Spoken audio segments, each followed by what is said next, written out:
আমি বলি আপনার যে 24 পয়েন্ট জমি রাস্তা ধরে কিনা আছে, ওই রাস্তার জন্য আপনার জন্য একটা স্টার লেখাপড়া করে নেবে, আপনি হেঁটবেন, এরাও হেঁটবে। আপনি কি রাজি? আচ্ছা, ওকে, হয়ে গেল। শুনে নাম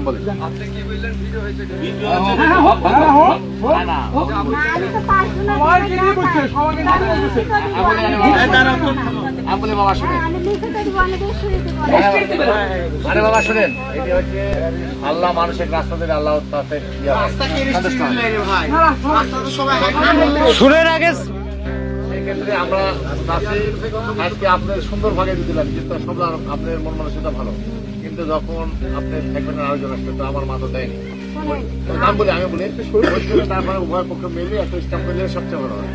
আমি বলি যে আমি যে হালে আমার ছেলেকে যেখানে খুঁজেছি, আল্লাহ দিলে আমার কথা আমার ছেলে ফেলবে না, চিরকালই ওরা হাঁটতে পারবে। না না, আমি হাঁটার রাস্তা কেউ বন্ধ করতে পারবে না, কিন্তু ভবিষ্যতে আপনি যে বাদ দিয়ে আমরা যে পরবর্তী 40 জমির ধরুন আমরা যে জমি দিচ্ছি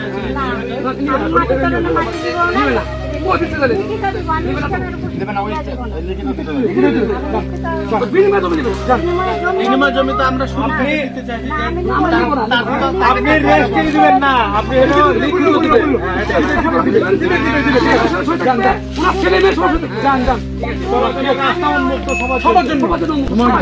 তুমি লিখছো না কেন? জমি ধরেন আজকে ভাগাভাগি হবে, জমি যে মাপে যেখানে যার যতটুকু করছে সেই ততটুকু ধরেন দখলে থাকবে, কি করবে বাড়ি করবে কি করবে না সেটা তার ব্যাপার। আর হচ্ছে আমরা তো জমি ধরেন রাস্তা বা মানে একটা নকশা করে তো জমিটা ভাগ করছি, রাস্তা ইয়ে রাখি। এখন আমরা ধরেন রাস্তা এটা ফুটাবো, যেমন ধরেন এমনি হয়তো রাবিশ টাবিশ পেলে রাস্তাটা ফুটানো রাখবো, আর হচ্ছে জমি আসবো মাথাবে, আর কতটুকু কিভাবে পাবে জমি আমাদের বন্টন দলিল হবে, তারপর সবাই তার আগে কেউ মানে যাদের নামে আমি বলি এটা তো শ্বশুরের মাটি, এটা শ্বশুরের মাটি, এই মাটির সাথে আমার মাটির কোনো সম্পর্ক নাই, ওটা আমার কিনা জায়গা, আমি বাড়ি করতেই পারি।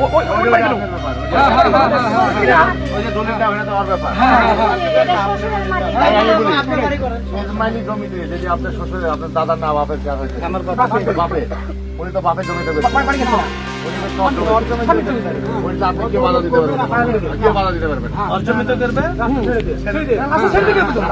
রাস্তা ফুটাইলি যে মাপে পিলার কোথা আছে এখন কিন্তু সে মাপে পিলার রাস্তা তো আছে,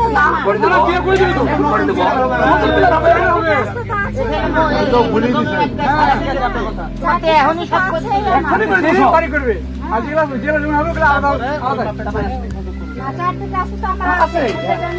মামা ওইটি ঘর ইয়াতে আপনার কোনো এখতিয়ার না, কিনা সম্পদ। এখন যেটা রাস্তা দিচ্ছে সেটাতে সবার এখতিয়ার, যে ওই রাস্তা দিয়েছে রাস্তা দিয়ে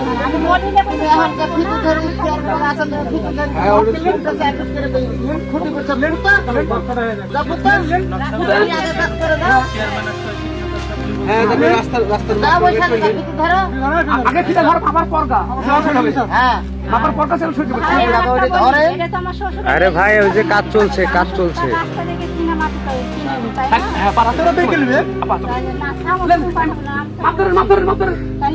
কালটা শেষ হয়, কালটা শেষ হয়। বসেন বসেন ভাই। ওই যে এখানে সেই মাথা রেখা, এখান থেকে 27 ফিট, এখান থেকে 27 ফিট, এই 27 ফিটের বর্ডারে 3 জোড়া থাকবে।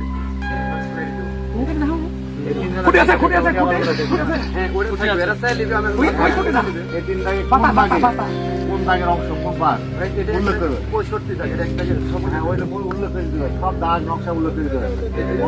না দিলে পরবর্তী